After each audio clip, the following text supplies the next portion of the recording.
मीरपुर खासी कॉलेज अंदर हरासमेंट बाद आपघात कंदड़ शागिर्दाणी फहमीद लग़ारी वारे मामले की जांच लाइ PMDC जी टीम यूनिवर्सिटी पहुती जिते वारसन एहतजाज कंदे इंसाफ़ की घुर कई है। उन हवाले से वधीक अपडेट करे रहियो आहे तालिब शर। जी तालिब, वधीक अपडेट कजो।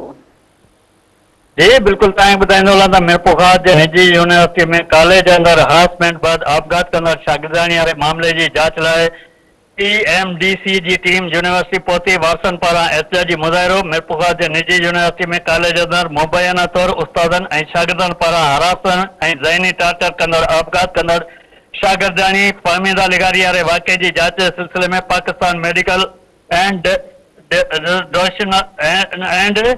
नेशनल काउंसिल की एक टीम ॼाणायल यूनिवर्सिटी पहुती जिते इन यूनिवर्सिटी ऐं कॉलेज इंतजामिया सां तफ़सील वरिता। उन मौके ते फहमीदा लग़ारी के वारसन शागिर्दनि तोड़े शागिर्दाणियुनि वसीम लग़ारी, दुआ लग़ारी ऐं शफ़ा ज़ोहरी की अगवानी में यूनिवर्सिटी के गेट अॻियां एहतजाजी मुज़ाहिरो करे नारेबाज़ी पिणु कई वई।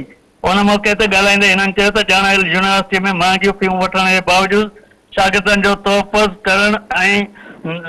करण में नाकामयाबी आई ऐं शागिर्दनि के हरासान करे ब्लैकमेल कयो वञे थो। जी तालिब शर, अवां जी मेहरबानी।